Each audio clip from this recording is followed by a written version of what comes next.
عباده الذين اصطفى أما بعد فأعوذ بالله من الشيطان الرجيم قال رب أنى يكون لي غلام وقد بلغني الكبر وامرأتي عاقر قال كذلك الله يفعل ما يشاء قال رب اجعل لي آية قال آيتك ألا تكلم الناس 3 أيام إلا رمزا واذكر ربك كثيرا وسبح بالعشي والإبكار وإذ قالت الملائكة يا مريم إن الله اصطفاك وطهرك واصطفاك على نساء العالمين يا مريم اقنتي لربك واسجدي واركعي مع الراكعين ذلك من أنباء الغيب نوحيه إليك وما كنت لديهم إذ يلقون أقلامهم أيهم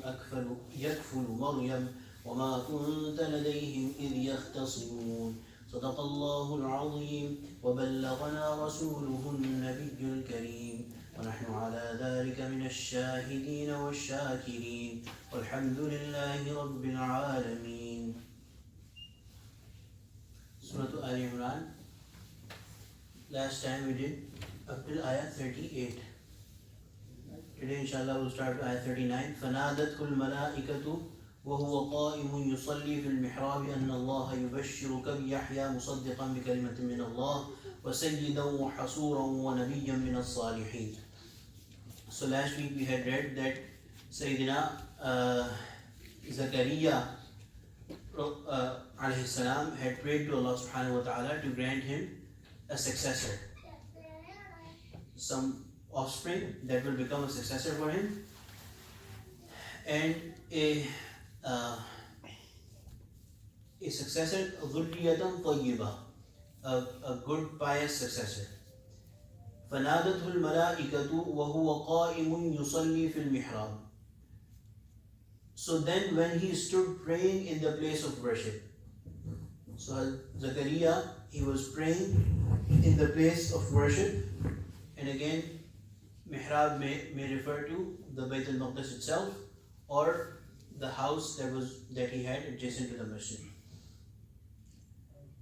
The angels called out to him saying, أن الله يبشرك بيحيى. Allah gives you the good news of Yahya. Now here there's 4 in the next 4 or 5 words. Allah subhanahu wa ta'ala has explained the 4 or 5 qualities of Sayyidina Yahya alayhi salam. مصدقا بكلمة من الله. He will be one who would confirm the word of Allah. وسيدا, and shall be a chief. وحصورا, and abstinent. وَنَبِيًّا مِنَ الصَّالِحِينَ, and a prophet and one of the righteous ones. So these are the 5 qualities that Allah subhanahu wa ta'ala gave the glad tidings of that will be present in the son of Sayyidina Zakaria. That he would testify or confirm the word of Sayyidina Isa alayhi salam. بِكَلِمَةٍ مِّنَ اللَّهِ, it refers to Sayyidina Isa alayhi salam, who was going to come. And in some narrations it said that they were in the same time, Sayyidina Yahya and Sayyidina Isa alayhi salam.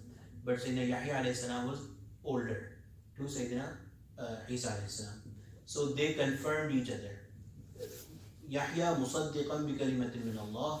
Kalimatin min Allah is referring to Sayyidina Isa alayhi salam, and Yahya alayhi salam is going to, one of the properties is that he's going to confirm the prophethood of Sayyidina Isa alayhi salam. وَسَيِّدًا, and he will be a chief, he will be a leader. وَحَصُورًا, Hasura is someone who, it has 2 meanings, basically the same meaning, but it could refer to 2 things. Hasuram min al-nisa, that would mean that he would be abstinent from nisa, from women. And the other explanation could be that hasuram min al-shahawat, that he would be abstinent, or he would keep under strict control all his desires, all his shahawat. وَنَبِيًّا مِنَ الصَّالِحِينَ, and he will be a nabi and a salih among the salihin, among the righteous people. Now the ayat that I recited, قَالَ رَبِّ أَنَّا يَكُونُ لِي غُلَامٌ. Remember we had said when we were talking about Sayyidina Ibrahim alayhi salam, when he asked Allah subhanahu wa ta'ala how is he going to bring to life the people who are dead. So Allah subhanahu wa ta'ala had asked him to take 4 birds and mix them up and then spread their remains on different mountains. So similarly, he is asking, Sayyidina Zakaria alayhi salam is asking Allah subhanahu wa ta'ala, قال ربي أنا يكون لي غلام وقد بلغني الكبر وامرأتي عاقر. He said, "O my Lord, how shall I have a boy when old age has come upon me and my wife is a barren lady?" قال كذلك الله يفعل ما يشاء. Allah subhanahu wa ta'ala said, that is how Allah does what He wills. So Hazrat Hussein have written that he was not questioning how Allah subhanahu wa ta'ala will be able to do it, or in the meaning of if Allah subhanahu wa ta'ala will be able to do it, but he wanted to know the situation, the condition, how Allah subhanahu wa ta'ala will do it, the manner Allah subhanahu wa ta'ala will do it. So the question is very apparent that he is old and his wife is barren. Then how is Allah subhanahu wa ta'ala going to do it? And Hazrat Hussein also written that he was asking Allah subhanahu wa ta'ala, are we going to become young again and then we are going to get this baby, or are we going to stay in this state and we are going to get a baby in this state? قال كذلك الله يفعل ما يشاء. The answer is that is كذلك الله يفعل ما يشاء. Allah subhanahu wa ta'ala will do whatever He wills. So again, whatever Allah subhanahu wa ta'ala wills, Allah subhanahu wa ta'ala does, and Allah subhanahu wa ta'ala will keep them in this same age.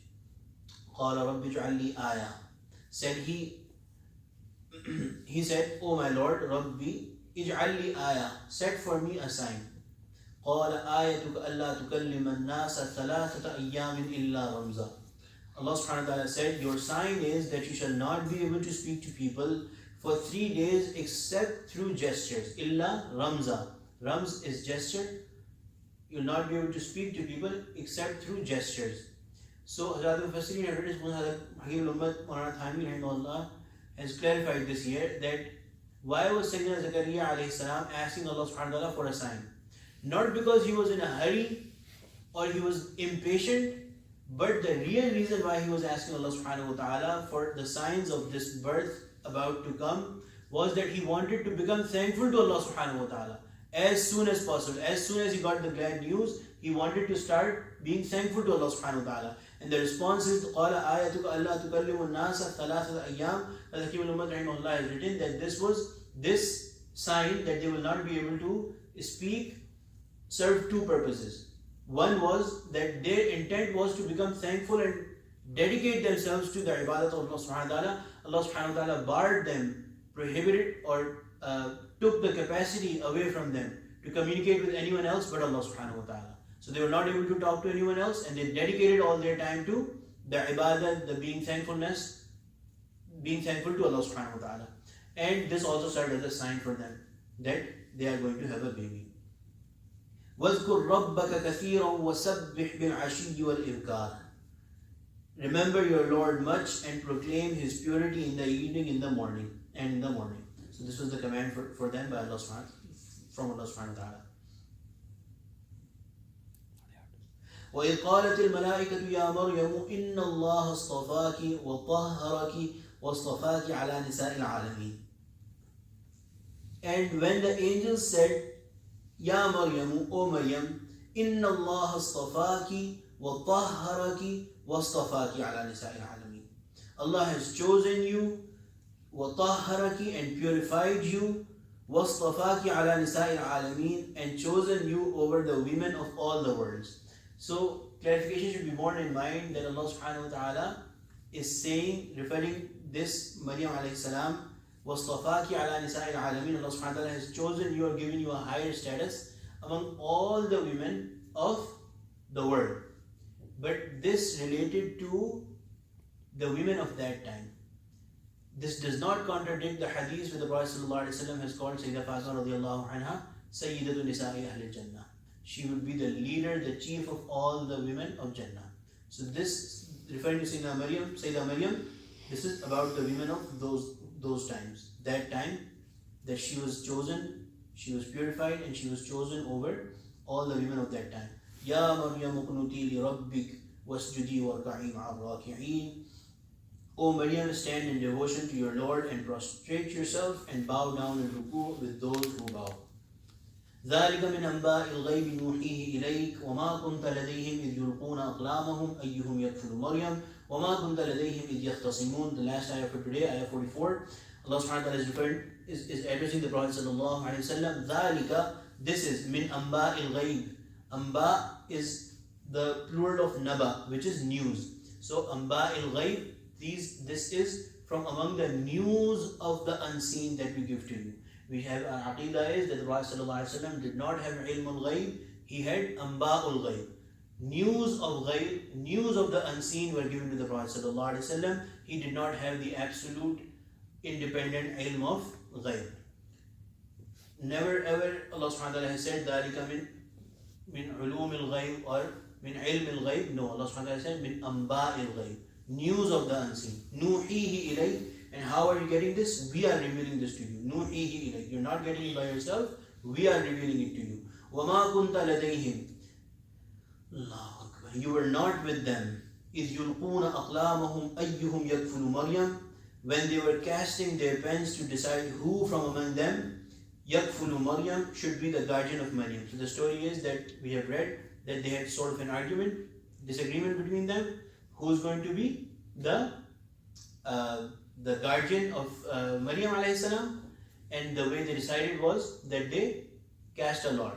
Now here Allah subhanahu wa ta'ala explained this, that they yulquna aqlamahum. There was a river, they all of them put their pens. Aqlam is the jam of qalam, which is pen. They put their pens, and the way to decide was that everyone's pen would go down the flow of the river. Whoever's pen would go against the flow of the river, they will be the winner of that lot. So Allah subhanahu wa ta'ala had so much decided for Sayyidina Zakaria alayhi salam that his pen started flowing against the water flow. So Allah subhanahu wa ta'ala had decided in his ilm that Sayyidina Zakaria alayhi salam is going to be the guardian of Sayyidina Maryam alayhi salam. So وَمَا كُنْتَ لَدَيْهِمْ إِذْ يَخْتَصِمُونَ, and the Prophet sallallahu alayhi wa sallam, you were not there when they were quarreling. So this was before they cast the lot. The quarrel that they had, the argument that they had, you were not there. Not then when they said that we are going to cast a lot to decide who's going to be the guardian, you were not there either. All of this is amba il ghaib that we are giving you. Nuhihi ilayk, that we are giving as wahi to you. May Allah subhanahu wa ta'ala improve our knowledge of deen and give us the understanding of Quran and the words of Allah subhanahu wa ta'ala and the words of the Prophet sallallahu alayhi wa sallam. Allahumma ja'alna min ahli al-Quran alladhi ahlihi khassatuk. لا إله إلا أنت سبحانك إنا كنا من الظالمين سمعنا وأطعنا غفرانك ربنا وإليك المصير. صلى الله تعالى على خير خلقه سيدنا ومولانا محمد وعلى آله وصحبه أجمعين آمين برحمتك يا أرحم الراحمين. One masala that has been explained is that when is casting a lot permissible and when is not permissible. So it should be understood that in those things that have been dictated by the Sharia, for example, it comes to the matter of inheritance. The father has died, there's 4 sons.